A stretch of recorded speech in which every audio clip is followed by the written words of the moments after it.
ಶಾಸಕ ಶಿವಲಿಂಗೇಗೌಡ ಕೂಡ ಸಚಿವ ಸ್ಥಾನಕ್ಕೆ ಡಿಮ್ಯಾಂಡ್ ಇಟ್ಟಿದ್ದಾರೆ.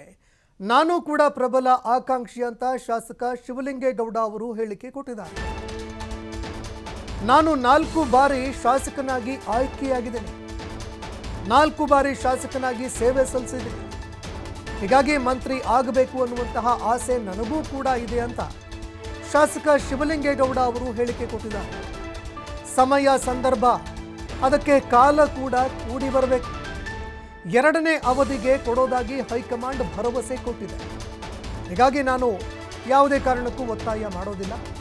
ಹೈಕಮಾಂಡ್ ನಾಯಕರು ಕೊಡುವವರೆಗೆ ನಾನು ಕೂಡ ಕಾಯ್ತೀನಿ ಅಂತ ಬೆಂಗಳೂರಿನಲ್ಲಿ ಶಾಸಕ ಶಿವಲಿಂಗೇಗೌಡ ಪ್ರತಿಕ್ರಿಯೆ ಕೊಟ್ಟಿದ್ದಾರೆ.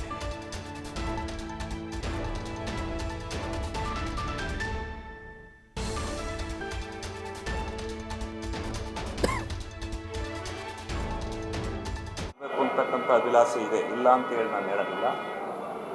ಆದರೆ ಅದಕ್ಕೆ ಸಮಯ ಸಂದರ್ಭ ಕಾಲ ಕೂಡಿ ಬರಬೇಕು.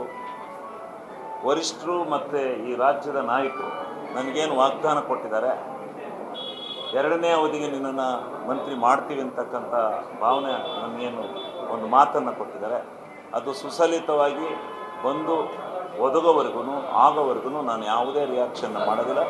ನಾನು ಪಕ್ಷ ಮತ್ತು ನಮ್ಮ ನಾಯಕರು ಹೇಳ್ದಂಗೆ ಕೇಳ್ಕೊಂಡು ಹೋಗ್ತೇನೆ. ಅದರಲ್ಲಿ ಯಾವುದೇ ರೀತಿಯಾಗಿರ್ತಕ್ಕಂಥ ಘರ್ಷಣೆಗೆ ಮತ್ತೊಂದಕ್ಕೆ ನಾನು ಅವಕಾಶ ಮಾಡೋದಿಲ್ಲ. ನನಗೆ ಭರವಸೆ ಕೊಟ್ಟಿದ್ದಾರೆ, ಭರವಸೆ ಅಂತ ನನಗೆ ಮಂತ್ರಿ ಆಗಬೇಕು ಅಂತಕ್ಕಂಥ ಅಭಿಲಾಷೆ